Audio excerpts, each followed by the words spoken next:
ছুটি অভির মায়ের দেওয়া শাড়ি ও গয়না পরে সুন্দর করে সেজে বৌভাতের অনুষ্ঠানে সিঁড়ি দিয়ে নেমে এলে বাড়ির সবাই ছুটিকে দেখে তার দিকে অপলক দৃষ্টিতে তাকিয়ে থাকে।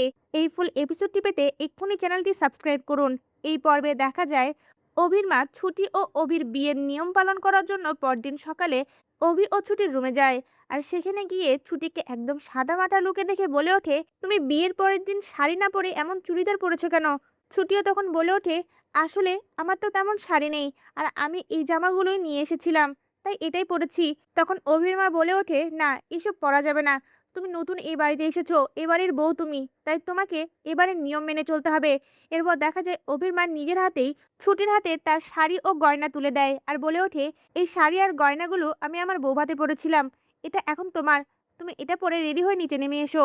তখন ছুটি অভির মাকে বলে ওঠে, না না, আমি এইসব নিতে পারবো না, এসব অনেক দামি, আমি এত দামি জিনিস পড়তে পারবো না। কথাটা শুনে অভির মা মনে মনে বলতে থাকে, এই মেয়েটার মনে একটুও লোভ নেই। আর পরি, পরি কতটা লোভী, এই কথাগুলো ভাবতে থাকে। এদিকে ছুটি গয়না আর শাড়িটা অভির মায়ের হাতে তুলে দিয়ে বলে ওঠে, এসব আপনি নিয়ে যান, আমার কাছে যা আছে তাই আমি পরে নেব। তখন অভির মা ধমকে সুরে বলে ওঠে, না, তোমাকে এটাই পড়তে হবে, এটা পরে রেডি হয়ে নিচে নেমে এসো। এ বলে রুম থেকে বেরিয়ে যায়।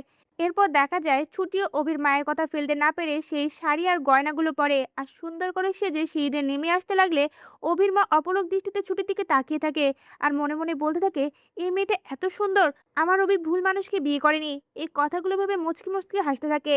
তা ভিউয়ার্স, অভির মা যদি ছুটিকে রায়বাড়ির অধিকার পাইয়ে দেয়, আপনাদের দেখতে কেমন লাগবে? আপনাদের মূল্যবান মতামত আমাদের কমেন্টে জানান। ধন্যবাদ।